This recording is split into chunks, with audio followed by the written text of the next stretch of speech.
Hi, I'm Brent Menswar, and welcome to my show, Just a Moment. As a former world touring musician turned keynote speaker and author, I've experienced my share of life-altering moments that have both broken me and propelled me forward. How you leverage those moments or push through them will define your destiny. Each week on my show, I'll provide tools on how to maximize those moments, as well as interview some of the most successful entrepreneurs, entertainers, and athletes on how the power of a single moment changed their life. Join me to learn how to change what's possible for your life. It'll take just a moment. Today's guest has snowboarded slopes, done a number on the drums, and snapped iconic shots of some of the world's most significant artists. Now, he's making connections and shaking up the definitions of leadership as a speaker and advisor. This is Will Bremridge, and while his photographs may tell a story worth 1,000 words, so will his moment with Kendrick Lamar. Hi, I'm Will Bremridge, and this is my moment. I was the son of a British Army officer, and my mother is an artist, although she used to work for MI6, so the same agency as James Bond. I've never known what she did there. I haven't pried too deeply into what she was up to there. I'm sure she wasn't doing backflips while holding a machine gun. So I was born in Germany, then we moved to the Middle East in Oman. And by the time I was 6 years old, we moved to England, and that's where we lived from then on. It was amazing that we got to travel so much. I obviously didn't know that was pretty unique at the time because I was tiny. It's amazing how much of your life changes that much and you move around so much. You can remember so far back. It's bizarre. Whereas I think if you lived in the same house from 0 to 12, you'd probably not be able to remember being younger than 6 maybe. But I remember 3 years further back than that. And then when we lived in the UK, we always just lived in these beautiful country villages. And you know how when you remember your childhood, you only ever remember when it was sunny? So in my mind, it was just summer the whole time. I don't remember a cloudy day before 2000, which is such a false memory. I think I grew up in a time where if you don't respond well to very standard school setups, kind of school learning programs, no one knew what to do with you. I struggled in school, and my brother was a straight A student. He went to Oxford University. He has a sort of finance job. And I think when I was growing up, my parents just didn't quite know what to do with me. I was very hyperactive, very easily distracted, and not performing that well at school. So I think I didn't necessarily feel particularly seen or backed up when I was a kid. Even though he felt unseen, Will found out from an early age what he cared about. While his brother succeeded in school, Will, by contrast, turned out to be an agile athlete and decidedly skilled drummer. I was definitely a creative kid. I played the drums since 1991. It's still what I'm best at above anything else, and it's still something I love so much. But yeah, I think there was some relief in my family and my school when they realized, oh, this guy can be really good at something. But there was just never a conversation where people were like, it doesn't matter that you're struggling with this, because look at all these other things you're clearly very capable at, so don't worry. People weren't very good at those kind of conversations back then. I was like a wild boy compared to my brother. I definitely don't want to throw my parents under the bus. They're wonderful people. We still have a great family life, but definitely, yeah, they didn't know how to praise this kind of Mowgli from the jungle type kid compared to the one who was just always well behaved, really laid back, did what he was told and got straight A's. And they just didn't know what to do with it at all. It's amazing watching parents these days have an actual conversation with their kids. Let's sit down and talk about why you're upset. I've clearly said something that's upset you. Let's hash it out. And that was never a thing. And I think most people who grew up in the 80s, 90s and before would probably have the same experience. There was a real hierarchy back then of like how you were seen as a person compared to older people. Children should be seen but not heard. That kind of thing. I don't know anyone whose parents, they had a really good relationship with their folks where they could talk about everything and be really open and praised for their weird, nuanced behaviors that were quite interesting. Will felt this disconnect carry over onto more than just academic expectations. In the masculine, rugby-focused atmosphere of posh British schooling, Will's attentions were turned elsewhere, to solo sports and making music. I was repelled by like needlessly hardcore masculine stereotypes even back then. And so playing rugby didn't appeal to me at all because it was all just a whole field of people just trying to be bigger men than they actually were. I would skip sports by claiming to not feel good and then go play the drums. I was so into music that all I wanted to do was go and play in a band like Smashing Pumpkins or Pearl Jam I was really good at the drums for a kid. Like, I could have been a session musician for some stuff from about the age of 14. All I could think about was I'm gonna go and play the drums in a band. And I saw it as a genuinely feasible thing. I was like, I'm really good at this. People are gonna need me. So the 5 years after school are gonna be the time where it happens, which is so naive. I have a degree in music, and we were told this degree does not guarantee you a place in the music industry. How you conduct yourself, who you meet, and what you make use of the information we're giving you is what will get you there. His professor's words would prove true. While Will enjoyed drumming and had talent, life had a different plan. During a gap in his school years, Will's secondary passion pulled him onto a different path. I was obsessed with snowboarding. My parents took me skiing a couple of times. Then I got into snowboarding and started just saving any money I could to go. And in that first year after school, I went and moved to the Alps in France and just lived there for 6 months. I worked as a bricklayer, or like a builder's laborer, construction laborer. I made like £60 a day, which is about $70 maybe. That was an insane amount of money to me. I was like, what? I'm gonna just like move stuff around every day from 8 till 5 and make £60. I saved up like quite a few grand and then went off to the mountains and just had the best time ever. I was just deeply immersed in this kind of punk snowboard culture. I realized that I wasn't gonna go pro as a snowboarder. I had a couple of sponsors and I moved around and did a few competitions and then just got given a load of free stuff for a few years. And then age 23, I hung out with a friend of mine who was a photojournalist. He had this big camera that I'd never seen before. This is before everyone had a camera, like 2006. I was like, this thing is cool. I would love to play with something like this for a while. I had some money, so I bought like a more entry-level version of what my friend had. I moved to the US and then started shooting snowboarding at a time when no one else had a great camera. There was the pro snowboarders, because I was such a nerd about this sport. I would see these people in Colorado and just go up to them and be like, hey man, I shoot photos. Do you want to go and take some? And they'd be like, yeah, I need that. So all of a sudden I'm getting asked by Vans and Oakley to go to places and shoot. I really had no idea what I was doing, but I was available, had a camera, and was providing what they needed. And so I started shooting for magazines out there and realized that this was either my gateway to a whole new career or my gateway to staying in the snowboarding industry for a long time. And it was a bit of both. Will built his confidence in the niche field of snowboard photography.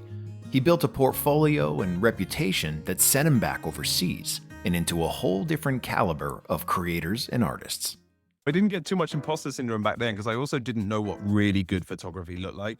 I got a lot more when I moved to London the year after that and realized I knew nothing, that I didn't have this amazing portfolio that I thought I had. I just taught myself. It was digital, so I wasn't wasting money on film. It was just click, take a look, figure it out, look at magazines, try and figure out what they'd done to achieve certain looks, ask certain photographers. I definitely had a thing back then though where my ego was stopping me from getting advice. I was scared to go and get my portfolio reviewed by people who could have really helped me, which is something I've really transformed these days. I didn't want to assist in London, which is the most normal way to get into that industry, same as being in TV or film. Because I was like, oh, I'm 25 now. I'm not someone's assistant, which is nuts because I have friends who assist me now and they're older than me. Nowadays, I'm like, no, know that you know nothing and keep asking. Like, always get advice from people above you. But it was a massive rush because I was like, oh my God, these are the people I want to emulate. And I got there pretty quickly. Like, I was able to emulate the style of Annie Leibovitz pretty quickly. Definitely not perfectly. And then started getting hired for that kind of work. I'd never felt more like I belonged or like I had a talent that people needed then. That was a really cool time. Despite Will's love for that period of his life and the eventual success that came with it, there were some roadblocks along the way. His hesitance to be an assistant or ask for portfolio opinions left him on his own to advance his career. Lucky for Will, he soon hit a crossroads where preparedness, instinct, and opportunity intersected. I'm living in an apartment in North London with some people I barely know. I'm in a terrible relationship, the first one of my life, where it's just an absolute train wreck. And I'm pretty frustrated, if I'm honest. Like, the arrogance or the naivety about my skills was still there, thinking, why am I not getting hired more? Why aren't people answering my emails? Why am I not getting these big jobs that I want. And now I look back and it's blindingly obvious why. I'm trying to prove something to myself, prove something to my folks. And it's getting to the point where some of my peers from school are working in like venture capital companies, and they're like a junior art director for some major fashion brand. Some of them have moved pretty damn fast because they hadn't spent years goofing around in the mountains. So much layering of ego and worry and self-doubt mixed with passion, not knowing where to aim it. I was all the time just reaching out to magazines. I've managed to shoot maybe one famous person for a magazine at the time, who I don't think is famous anymore. I can't even remember who it was. But I had this book of like pretty decent portraits that emulated stuff that I loved from like The Hollywood Reporter, Billboard magazine, Vanity Fair. And I had a meeting with the picture editor at this music magazine, which was big at the time, called Q. And he saw some promise in me. In 1 week, I get booked to shoot Bruce Dickinson from Iron Maiden. And then I get booked to shoot Kendrick Lamar. I was like, all right, this is the start of some really cool stuff. So the fees for editorial work in the UK are so small that the chances are if you hire an assistant, that's coming out of your pocket, so you go home with even less. I would just get on the subway, what we call the tube in London, from my apartment to the Landmark Hotel near King's Cross. It was just me with some lighting gear strapped to a backpack. And then I walk in and the first thing that happens is his publicist says, I know we said you can shoot this over the course of 2 hours or so, but we ideally need you to get it done in 40 minutes. And I was like, okay. So I'm acting really cool, but in my mind, I'm like, come on, just give me what I need to get the job done. If you don't have good ideas, a hotel can be a really bland place to shoot. But I walked in, I was like, all right, what have we got to deal with here? I was like, we're going to use this hotel room like it's his apartment, like it's his place. I hadn't tested out what my lighting gear was set at or anything. It was just set to whatever the last shoot I did was. And I sat him in this chair and I was like, you know what? We're in this old English hotel room. I'm going to get you sipping a cup of tea with your little finger out, being a little bit ironic. And he was like, yeah, let's go. We took one frame and it's still my favorite shot of the shoot and the one that got published as well. That shoot was the start of me knowing that I can go into these kind of jobs, have all my resources cut in half and still pull it off. I need to stop worrying. I need to turn down the volume of all that self-doubt and all that panic. When shoots like that happen, you're on such a high because you've been put to this kind of almost like game show like challenge to pull off something which probably in the US, they'd have a catering truck, several hours, stylist, wardrobe. I wanted my thing to be that guy can pull off US level publication shoots with just a backpack and a camera. It was pretty special.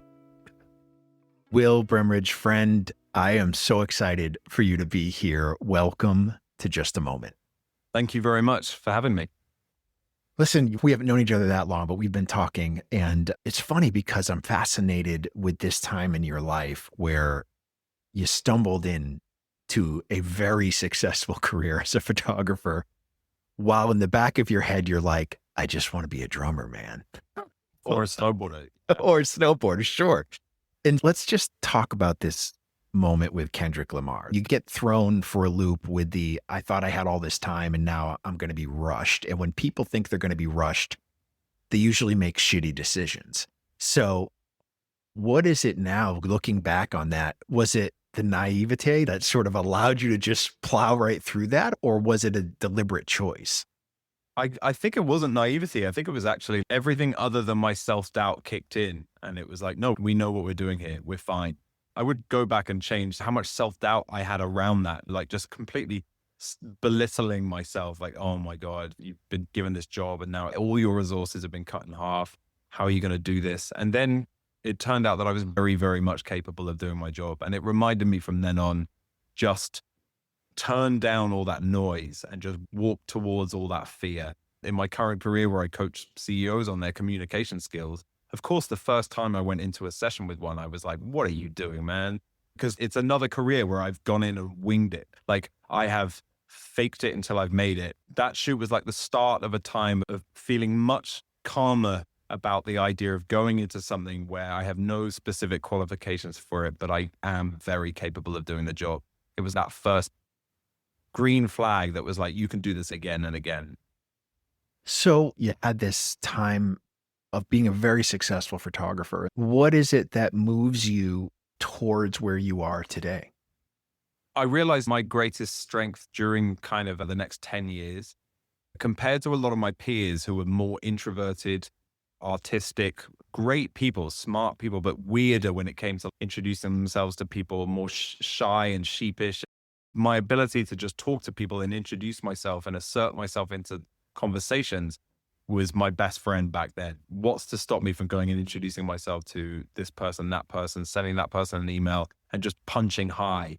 And I think that's what got me through a whole load of doors. The best feedback I got on all these shoots, whether it was with like a big CEO or a famous person, is you make this really easy. Like, I don't like having my picture taken at all. And you've come in and just made this such an easy process. I heard that said to me maybe like 100 times. And I was like, there's something going on here that I'm doing with people that's allowing them to feel more relaxed, more capable, and more positive about what's going on.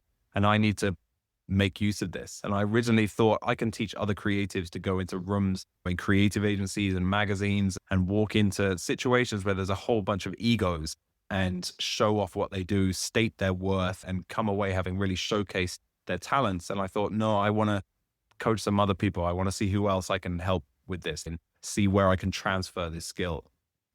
What is your approach? And does it change with the more successful the person is that you were trying to photograph?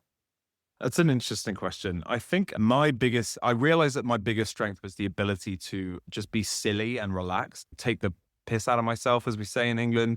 I'm pretty self-deprecating, which is one of the greatest strengths of the English sense of humor. And I just would go into these rooms and talk to absolutely everybody, regardless if they're a famous rapper or a massive CEO, just like a regular person. And somehow, when you get people talking about their needs, goals, beliefs, and emotions, that's when you get past small talk and people go, oh, it is a relief to just be having a conversation with someone and bonding with someone. And I realized that it started with me being a bit goofy and silly and just being down to embarrass myself or talk about myself to somebody. And then them realizing what a relief that is, that not everyone's peacocking and trying to be cool or trying to be super corporate, for example. That's how I find I managed to break down those walls and end up just having a really conversational, friendly time with somebody. Needs, goals, beliefs, and emotions. Love that those are the focus. And when people talk about those things, they give a shit. That's the stuff they really care about. And so a lot of that facade comes down. A lot of that posturing goes away because they're talking about things that excite them. Is that the same approach that you're using now with your clients? Yeah, I teach people how to build rapport with other people. I teach CEOs and executives how to build rapport with clients, how to get on with each other better, how to be a more charismatic person. All those things come down to your ability to talk about those 4 pillars because they break out of small talk. They get other people to relate to you, to empathize, to find you funny, to think that person's similar to me. That includes your limitations, your failures. You're not trying to just be this shiny object of impossible to reach efficiency. You're a proper human being. And that is the absolute one-way ticket to being likable and being seen as real and not enviable, relatable. Let's talk about this moment that we wish we could revisit. I left school pretty angry. I got bullied at school, which sucked. For only not my entire school years, but a particular 5-year period at this one particular school. So I came out with incredibly low self-esteem. Been a mixture of my academic results, the way my teachers spoke to me, and the way my parents weren't very good at backing me up. I just came out feeling quite alone, quite angry, and not like I was as capable as other people of going and getting what I wanted. I would meet other people and they go, I've just got a graduate job at this huge company. And I would just think, I don't know how to do that. I feel small. I don't even want to hear about it. I wouldn't be angry at them. The jealousy was quiet. The belittling of myself was big. And I was getting more and more desperate to find something that made sense to me or to get this external validation that I was actually good at stuff and capable. And getting told that I had ADHD just suddenly lifted the lid off this jar of this world that I'd never thought about before. No one used that phrase when I was at school, ADHD. No one used it when I was at university. I think in America, they were a bit faster with talking about that stuff. But I was just labeled the disruptive kid. And when you tell a kid they're bad or you tell a kid they're this or that, they're like, all right, I guess that's what I am then. And I was going for a walk in one summer in North London along at this beautiful area called Regent's Canal. And my friend's wife is a psychotherapist. And we were talking about ADHD for just a few seconds. And I was like, I wonder what it's like having that. And she went, did you not know that you've got ADHD? Because I thought you were talking about this because of your experience. And I went, do I have ADHD? That's news to me. She was like, I don't want to just freak you out here, but I've known you for a while and everything about your personality says that you have ADHD. Obviously, she caveated it. And I was like, no, let's talk. I want to know about this. And she listed off a few kind of character traits about me. And I was like, okay, yep. And she goes, I would do yourself a favor and go and do some research about this, because I think it will explain a lot of things that you have casually talked about being frustrated about, this kind of self-doubt, how you feel about other people's successes, how you feel about yourself.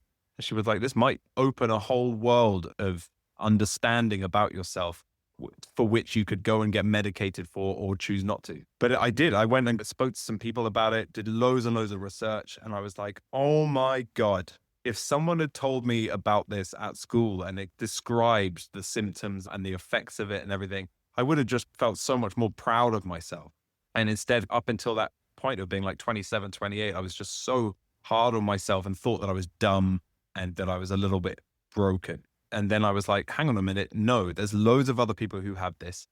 And almost all of the negatives can be turned into positives with the right care and attention. It was like a massive moment of understanding about myself. There are so many people who have experienced and are experiencing this type of feeling right now, right? They feel like they should be further along than they are. They feel like they're watching friends and colleagues have success. And while they don't begrudge that success, they really are sort of asking themselves, well, why not me? Why am I not achieving these things? What is your advice to someone right now who was where you were, which is a little confused as to why things aren't working out? You definitely had passion for certain things in your life that you wanted to pursue, but the doors weren't opening and the opportunities weren't coming as easily as you might have thought they should have. What is your advice to somebody who's in that particular scenario right now? I guess there's two or three things. One of them is patience and consistency or persistence. I would definitely realize before I learned all about that, and even still in my 30s, the amount of times I would go, this doesn't work, it's pointless, I don't want to do it because it makes me feel small or bad or it's not succeeding.